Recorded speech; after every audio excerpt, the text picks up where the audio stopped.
Okay, so if you're looking for a simple water tank level indicator, which I know every one of us are, I have a over the wheel well 25 gallon water tank in there. I think it's 25. Um, and I have this slot. I cut this slot in here thinking I'd be able to see it with the tank level, like in there, but I couldn't see it. It's too dark. It's too opaque. So I saw this or got the idea from somewhere. I have a brass elbow down there, street elbow, threaded in the bottom of that tank.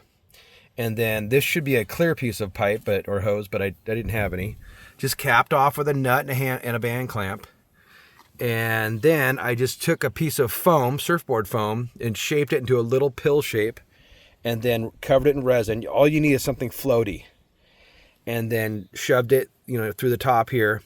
And this is such a good timing for this video because you can actually see the tank water level, which you normally can never see that level, but you can see it. It's just the right light. You can see it right there. And so you can see how accurate it is. So this works fantastic. Simple, easy.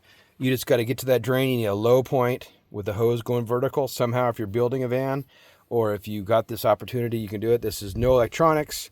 It's foolproof. I have been using it now for at least 2 months, and I've seen that thing float the entire time. I'm only worried about that getting stuck somewhere in there, but I made it quite a bit smaller, probably a third smaller than the hole diameter or the hose diameter, and it works great. Side note, Makita DC charger. Got this on eBay. Fantastic little unit. It sometimes gets a little bit sticky with certain batteries. Like it doesn't really like these, but it works great for this. So I got my little DC port right here, and it works fantastic. I just charge it when I'm driving, or I can charge it in the front. So it works great. So instead of using electronic, super expensive, so many versions out there of a water tank level indicator that are just problematic. You got to drill into the thing. You need sonar from the top, or there's ports you got to drill on the sides. This is foolproof and simple. So today you get 2-in-1. You got 2-in-1 video for your viewing pleasures.